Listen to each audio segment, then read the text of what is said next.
car. There's a person down there with a gun. He was in possession of a fully marked and equipped replica RCMP vehicle and was wearing a police uniform. How in the hell is he not a red flag? Little did I know that would be the last kiss I'd have. This is a series of 22 homicides. They failed to give the public the information they needed to stay safe. They failed at that. I'm Gillian Finley in Portapique, Nova Scotia. It was on this road that the largest mass shooting in Canadian history began. And yet all these months later, there are still questions. What did the RCMP know about the killer? What did it do to try and stop him? This is a story of 13 terrible hours that no one in this province will ever forget. This is the Fifth Estate.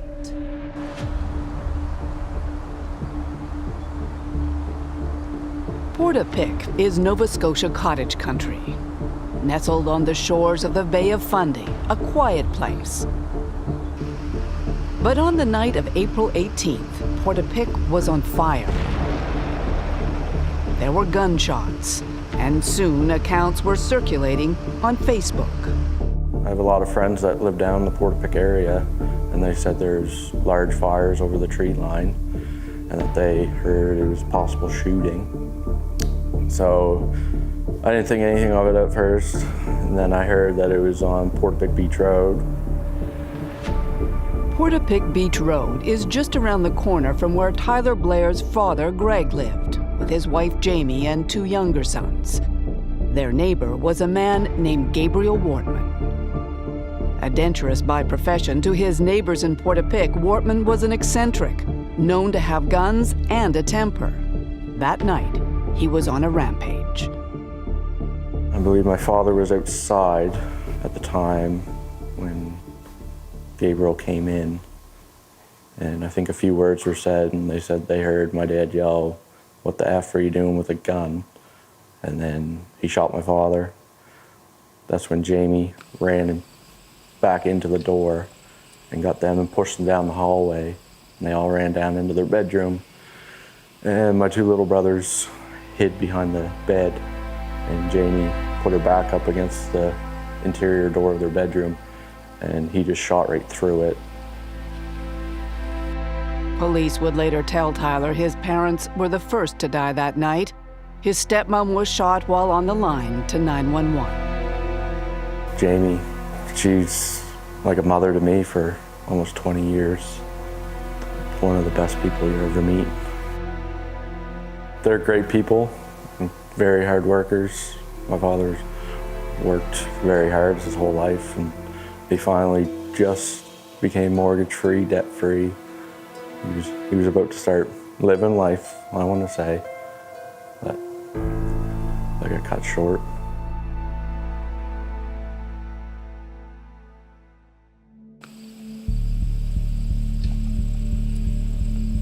Having watched their mother die, the boys, aged 10 and 12, hid in a closet until they realized the gunman was trying to set the house on fire. They could smell the smoke, but it was gun smoke at that point. And then my little brother ran out and seen that he pulled some logs out of the fire, scattered them around on the floor, and then turned the propane range on. They knew they had to run, and they did. Through the woods to the next nearest house, which belonged to Lisa McCulley, a teacher with 2 children of her own.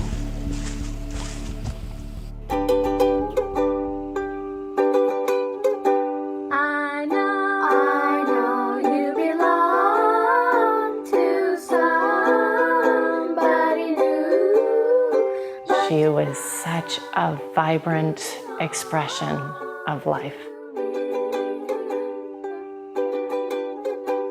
Her humor and her musicality and how she just soaked up every moment of life. She was fearless. And she was your classic mama bear. She was so protective of everyone. And She had gone out to see these flames that were higher than the tree line, and went out because she saw an RCMP officer, went out to probably ask, should we evacuate? What the heck is going on? And she was shot. We now know that on April 18th and 19th, the gunman wore parts of an authentic RCMP uniform, including a shirt and pants with a yellow stripe. In the days that followed, the RCMP seemed as dumbfounded as everyone else. Officers arrived in Portapique to chaos, it says. So there's a structure fire. There's a person down there with a gun. They're still looking for him. And immediately, as per RCMP policy, started searching for the gunman. What they found were bodies. It's very vague what's going on down there, but there is for sure multiple patients down there. The Blairs, Lisa McCulley. Eventually, 10 more would be found. Corey Ellison, John Zoll and Joanne Thomas, Don and Frank Galitchin, Joy and Peter Bond, Emily Tuck, and her parents, Aaron and Jolene. Do we know if they've cut the ceiling? No, not for sure. They don't know if they've caught him. I don't know. At 11:32 Saturday night, RCMP issued their first public warning, a tweet. No mention of fires or people being shot, simply a firearms complaint and a warning to those in Portapique to stay inside.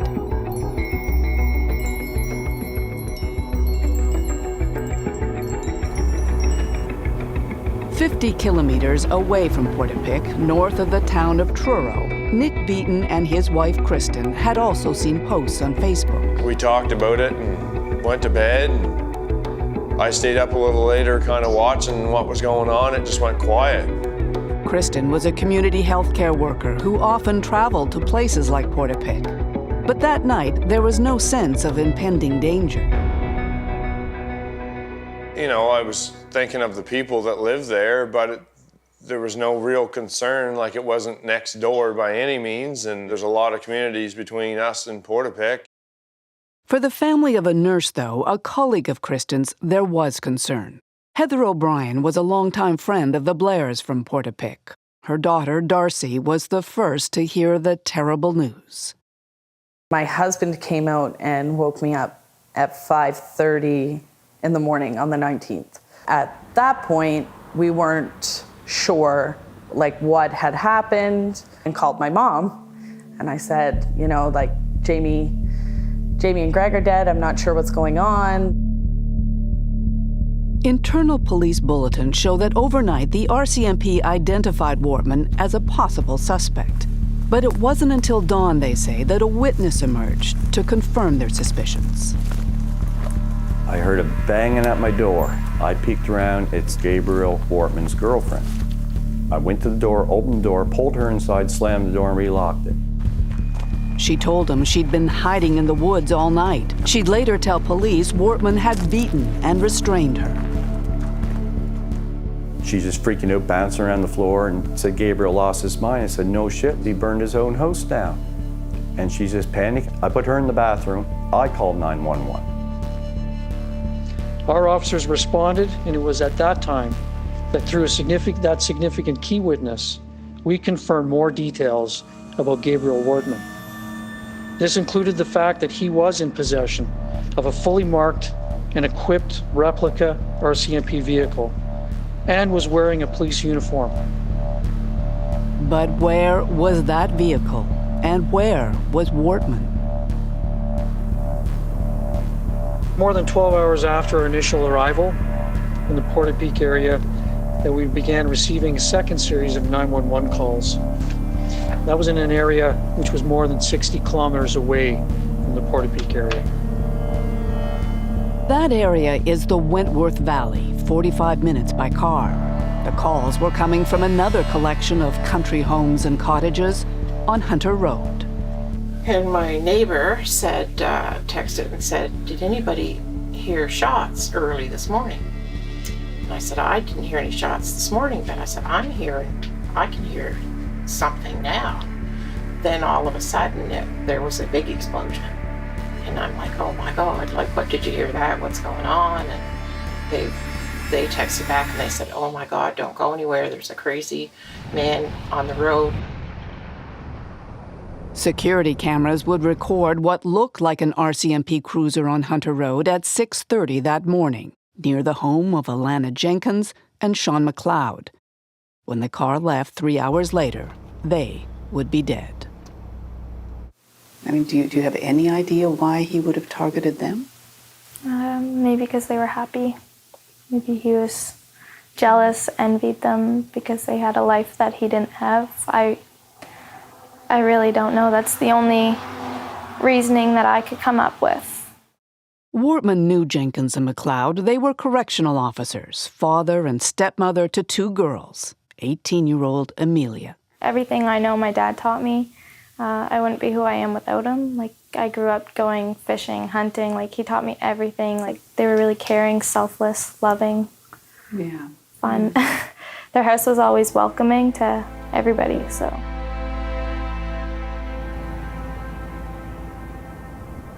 That house, too, was set ablaze. A neighbor, Tom Bagley, came to investigate and was also killed. A few minutes later, so was Lillian Campbell, out for a morning walk.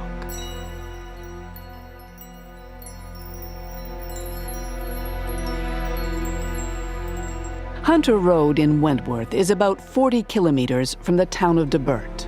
On Sunday morning, Kristen Beaton was getting ready to head that way for work. She was going to work early in the morning, 6, 7, whatever time it was, and she came in and she gave me a big kiss and a big hug, and she said, "Babe, you're the best." And little did I know that would be the last one I'd have, last kiss I'd have. Even from the road, Kristen was keeping an eye on Facebook.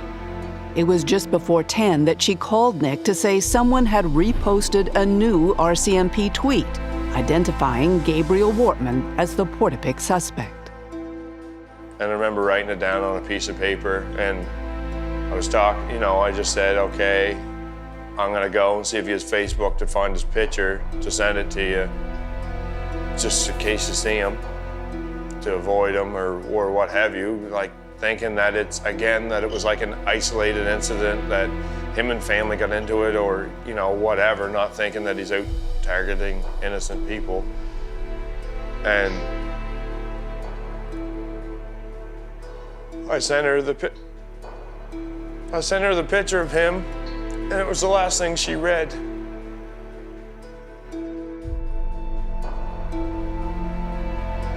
By now, Heather O'Brien was on the road too, visiting her children, whom she knew would be upset by what had happened to the Blairs. We have a group chat with all my brothers and sisters, and she texted and said, "Put in your coffee orders, I'll come with coffee."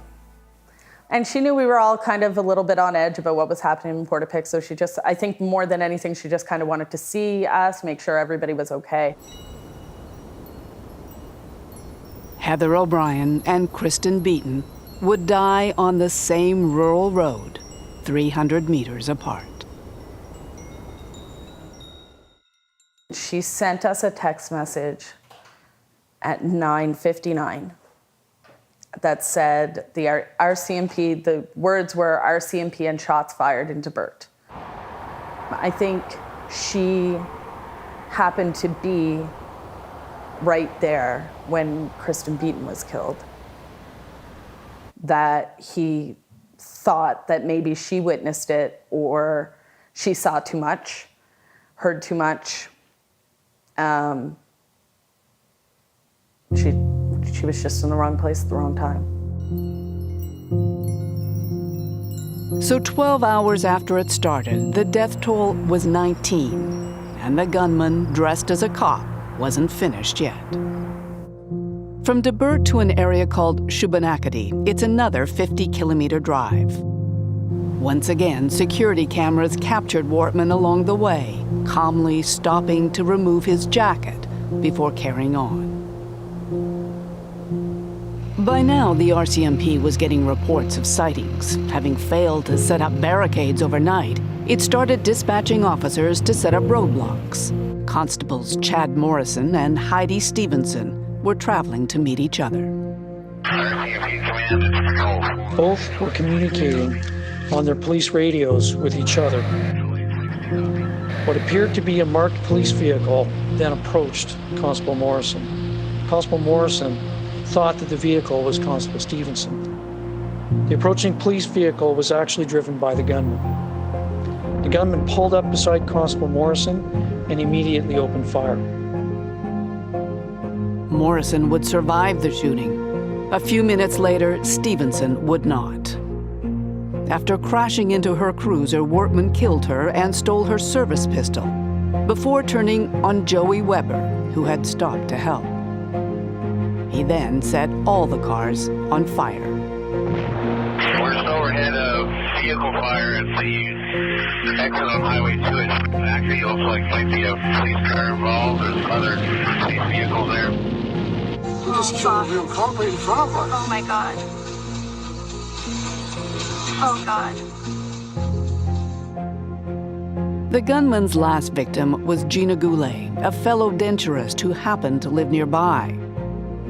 After killing her, Wortman stole her car, traveled another 21 kilometers before running out of gas.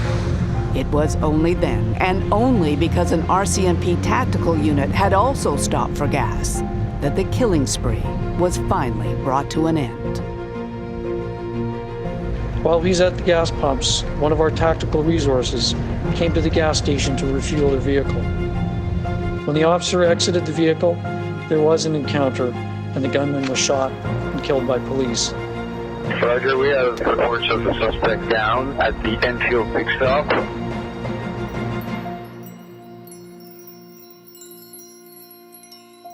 $11:26 a.m., 13 hours, 22 innocent people dead. A gunman who had traveled across the province close to 200 kilometers in all, undetected and unstopped. How had it happened? When we come back. Do you think that's how he got out? It's how he got out. I know it's how he got out.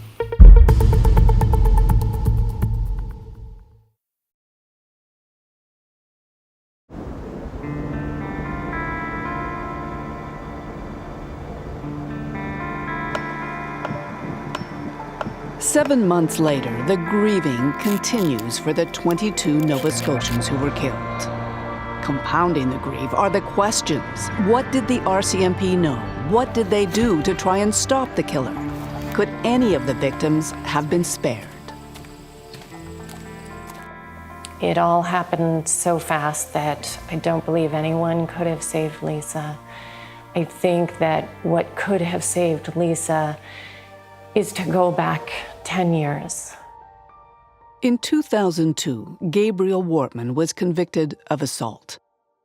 In 2010, he was investigated for threatening his parents. His father says he told police Wortman had guns. In 2011, there was another tip. Municipal police in the town of Truro were told Wortman kept most of his guns at his cottage in Portapique. He was starting to have mental issues, according to the tipster, telling people he wanted to kill a cop. So that's a community safety issue and an officer safety issue. So those are taken very seriously. That's why our officer did record it for the bulletin to be shared with all police agencies in the province. But Truro police didn't have jurisdiction over Portapique. The RCMP did. An officer was sent to visit Wortman, the RCMP says, but took no further action. It won't say what it did 2 years later when it got yet another complaint about Gabriel Wortman and guns. When we first met him, it was a little sketchy. He found out that we were military, and he showed myself and my husband all the illegal weapons that he had. And then he asked us if we could get him some weapons and some bullets and stuff. And I went, and my husband, both of us said, no, it's illegal, you can't do that. Forbes reported the encounter to the RCMP, as well as information that Wortman was abusing his partner. Did they tell you that they were going to investigate? They said, they didn't say that they were going to investigate. They said they're going to check on it. But they said also that there's probably nothing that we can do. Like I didn't have actual proof that the weapons are there, like pictures or whatever. But you had the knowledge. Yeah. You had what you saw. And would that not have been enough for would them have to go thought. and knock on the door and I would have thought. check it out? Yep. Nova Scotians have lots of questions about what happened, why it happened, what things were done, and what wasn't. You can be assured that we have those same questions, and we'll be seeking answers through our investigation. In 7 months, the RCMP has offered few answers. Most of what is known has come from the media, taking the RCMP to court to force disclosures, as well as from the victims' families who've been conducting their own investigation. It seems to me that the RCMP are not wanting the entire story to come out about how the response to this tragedy took place. Why would they not want it to come out? Well, to be frank, it seems to be quite embarrassing. Take the RCMP's initial response. It still won't say exactly how many officers were dispatched to Portapique that night or when reinforcements arrived. But it insists the first responders were heroes immediately going after the threat. As dictated by their training, their objective was to locate and to stop that threat. This is exactly what those RCMP first responders were working towards. But a witness we've talked to saw no evidence of that, not until the emergency response team arrived from Halifax, which he says was more than 2 hours later. The RCMP's initial response consisted of 3 police cars, according to witnesses, parked at the entrance to Portapique. My understanding is during that time it was more of a secure the scene operation rather than a boots on the ground. Let's neutralize the gunman. And it could have saved some more lives. That's certainly how it looked to others who were there too. I hid in the woods for about 4 hours, staring up the sky, freezing to death, looking for red flashing lights that never came. So hours. People were in there burning to death and dying. It took hours for a response. That's not right. That's not right at all. And remember those 2 young boys who were there when the gunman killed their parents. They kept clear minds and kept themselves safe. That's when they booked it through the woods and over to the neighbor's house, and they ran inside with Lisa McCulley's 2 young kids. Together, the children hid in the basement and called 911. I think they just talked to them the whole time, keeping them calm. They gave them that safe word to not come out until they hear somebody come in and say that word. But that would take an awfully long time. Again, more than 2 hours. It should take 2 hours to go in and get 4 young kids out of an area that, some madman's running around with a gun. Yeah. Do you know why they didn't? The McCulley family says RCMP told them it knew the children were there and had stationed as many as 6 officers around the house to protect them. But Tyler Blair has never been told that, and he doesn't believe it. All right, that's all fine, but why wouldn't they have one more to go in? Yeah. From what you understand, do you think that there were police that were stationed around the house? I highly doubt it. You doubt it? Yeah. Why? The RCMP have been caught in many lies already. I don't know. It's hard for me to believe a word that comes out of their mouth. Whatever was or wasn't happening on the ground, the RCMP was busy overnight tracking vehicles associated with Gabriel Wortman, including former police cars. By dawn, when all three had been accounted for, the RCMP then made a fateful assumption. That they believed Wortman was dead, that he had committed suicide and was in one of his buildings. That assumption has been confirmed by an RCMP source who says at that point, some officers were even sent home. But then they learned about that fourth replica police car and something else they hadn't realized. Portapique had a back way out, a dirt road through a blueberry field. Yeah. Do you think that's how he got out? It's how he got out. I know it's how he got out. They assumed he killed himself. Well, that's good for them to assume that. But if he didn't do that, he drove out this road. It's the only way out of here. Everybody in the community knows it, that it's here.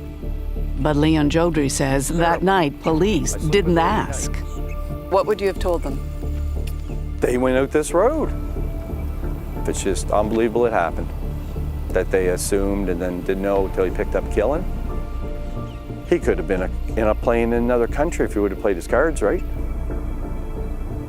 Instead, he moved freely for 13 hours, overnighting, as police would later learn, in an industrial park, before hitting the road again. Like, I grew up in this community. There's very few ways in and out. They could have blocked the roads in so many places that they didn't. No roadblocks. I don't understand that either. You could have blocked off the highway to Wentworth and Glenholm, and he never would have made it to Wentworth. So they had an opportunity to stop him before the people who died on the 19th were killed. They should have had cars in pretty much every area that they could. Local dispatches like Truro Police should have been notified, and they weren't, and he drove through Truro. Truro's police chief didn't learn that until a week later. I can tell you that, this didn't happen in our jurisdiction. However, we are the neighboring police agency, and obviously community safety is our number one focus as well as officer safety. So any information that we would have obtained would have been helpful. On Sunday morning, Truro Police called in extra officers and was offering help. But Truro was stood down by the RCMP, as was the next closest municipal force. Instead, the RCMP turned to its own for reinforcements in Halifax and Moncton, both an hour and a half away.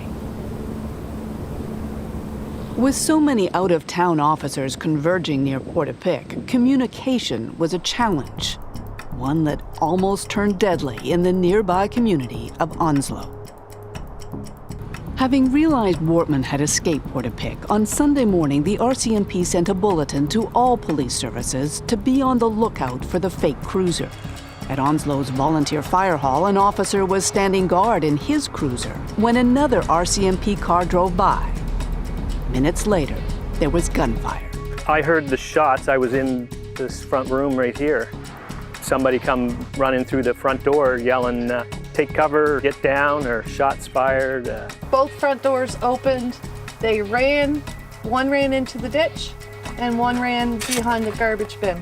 Across the street, Sharon McClellan was on the phone with her sister and watched as officers in the passing cruiser jumped out and opened fire. And they started shooting. And I started freaking because I thought the shooter was there. But the shooter wasn't there. I had no idea what was going on. The station cop that was there started putting his hands up pretty much to tell them, it's me, don't shoot. I have no idea what kind of weapons they were, but there was more than 32 holes in that fire hall. And it was total chaos, total chaos. Keystone Cops comes to mind, but just a complete and utter failure. Just lucky that those firefighters weren't shot and killed, with shots going through the wall. Poor communication, to say the least, but nothing compared to how the RCMP was conveying critical information to the public. When we come back. Whoever it was who made the call not to set out an alert, there is blame there, and it would have saved my mother's life. I believe that wholeheartedly.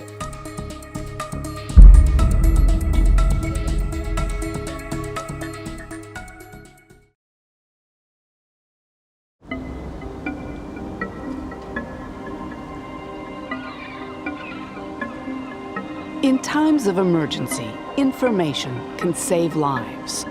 On that terrible April weekend when 22 innocent Nova Scotians lost their lives, the RCMP did not issue a province-wide emergency alert. Instead, it communicated with the public on social media.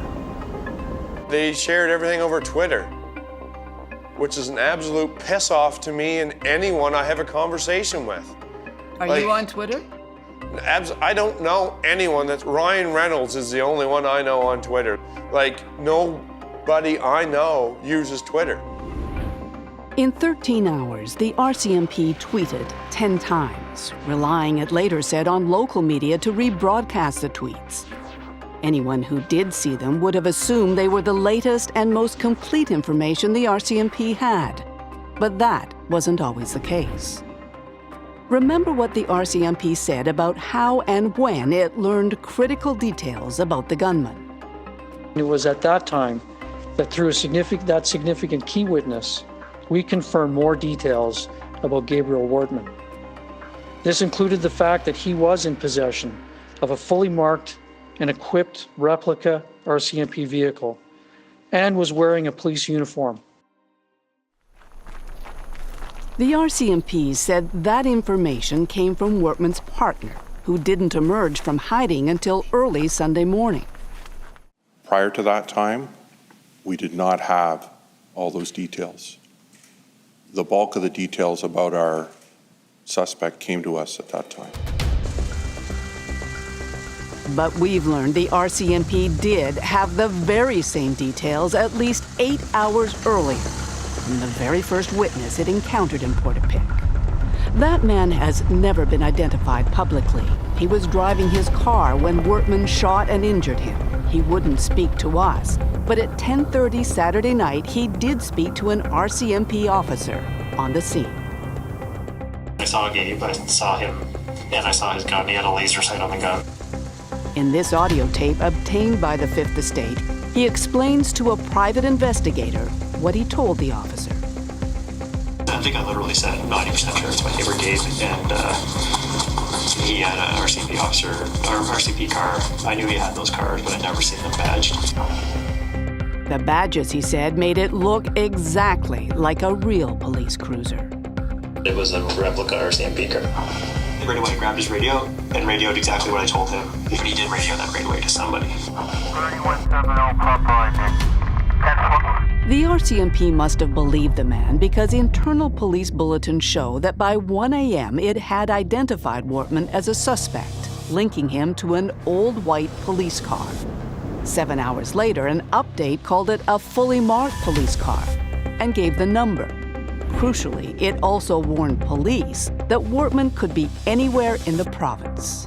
But that's not what the RCMP was telling the public. At almost the exact same time as that internal bulletin, it put out another tweet, advising that its active shooter investigation was continuing, the danger still confined to Portapique. 50 minutes after that, another tweet did identify Wortman, but made no mention of him being anywhere or any of the information we now know the RCMP received the night before. I've gone over and over and over again. They didn't release that he was dressed as an officer or in a marked cruiser. If the RCMP had have armed us with the information of who he was and what they knew by 11 o'clock Saturday night, she wouldn't even been on the road. She wouldn't have left the house. You know, me and many other Blue Nosers and Nova Scotians were sitting on the front deck with their firearms, protecting their family. And she'd have been behind me. She'd have been safe. For Heather O'Brien, too, the information would come too late. Would have been after Mom was killed that they posted that he was in the Glenholm area. It was after she was killed that they posted he was in an RCMP car. It was after. It was all after. And that's information the RCMP had known for hours. Since the night before. Yep. O'Brien and Beaton were killed just after 10 Sunday morning. At 17 minutes past 10, the RCMP finally shared those critical details their families are convinced could have saved the women, and others too. And that was the first time it was shared with the public. Mm-hmm. Was it 10:17 that morning? Yes. Would that have made a difference if that Certainly, information yeah. had been known to your mom, do you think? I think it would have made a difference for my mother.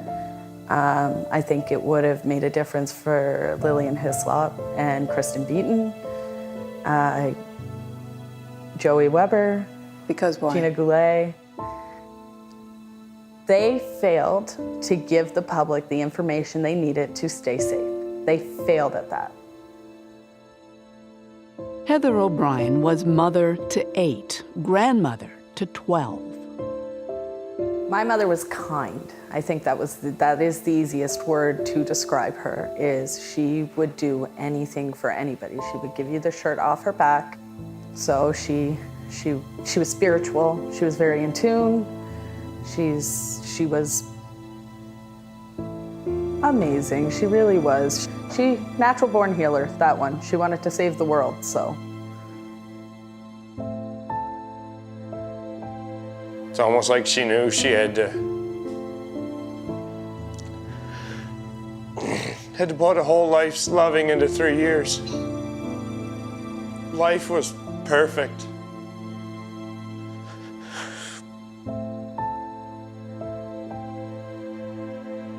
It was perfect in every way. We just found out she was pregnant with our second child that we were trying for. And we were so excited, and the stars were just lining up for us. You know, we lived payday to payday, but that didn't matter to us. You know, we had each other, and a healthy boy, and another one on the way.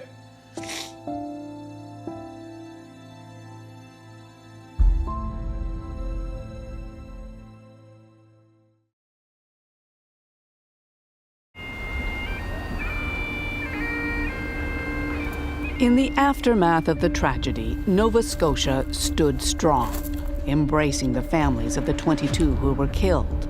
But when those families started asking hard questions, the government of Nova Scotia and the police force it employs went quiet.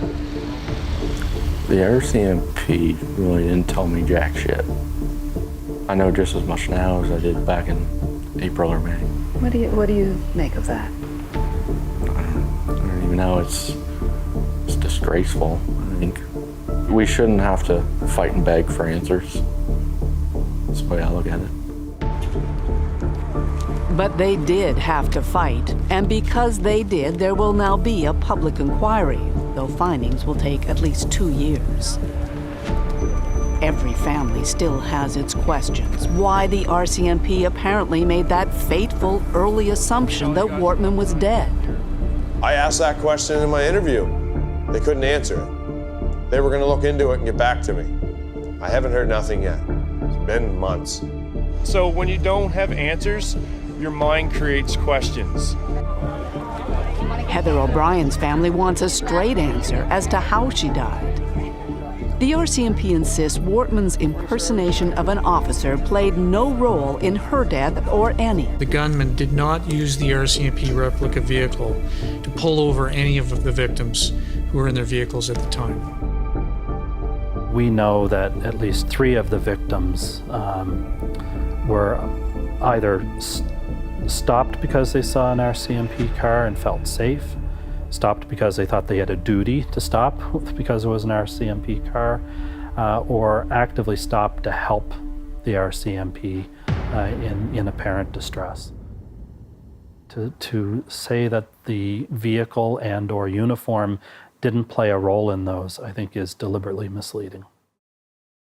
O'Brien's family says they were also misled about how she was shot, across the road and at a distance, the RCMP told them. Then they got her car back. We know that his hand and gun were inside of her vehicle. How do you know that? Because my father has shell casings from his gun that were never cleaned out of the car. So we got the car back with a lot of evidence in it. What was in it? There were still pieces of her inside that vehicle when we got it back. The families are now suing the RCMP and the province of Nova Scotia for negligence. We just want answers. We want the truth, full transparency. We want the RCMP to say, we messed up. We made mistakes here, here, and here. We're learning from it, and it's not going to happen again. They should already be reviewing what they did wrong. And have they?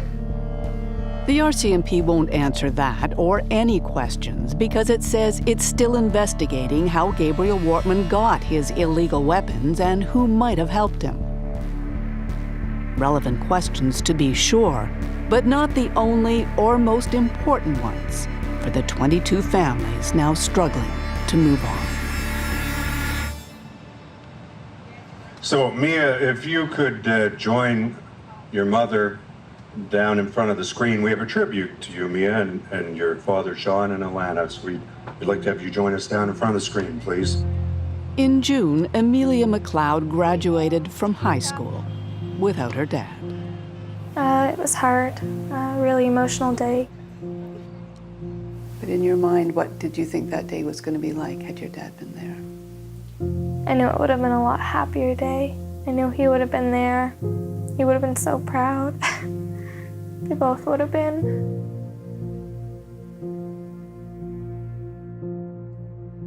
What do you think your mom would think of all of this now? I have often said this. If it was myself or one of my sisters, my brother, my dad, she would have done everything I have done and more. She wouldn't have settled for anything less than the truth. She would have demanded it. She'd have been worse than me. Everybody says, you know, I'm out there and I'm loud. They would have been scared if she walked in the doors of that RCMP station because she wouldn't have taken no for an answer on anything. So, yeah. You run your dad's business now? Yep, which was always our plan, but wasn't supposed to happen this quick and this way.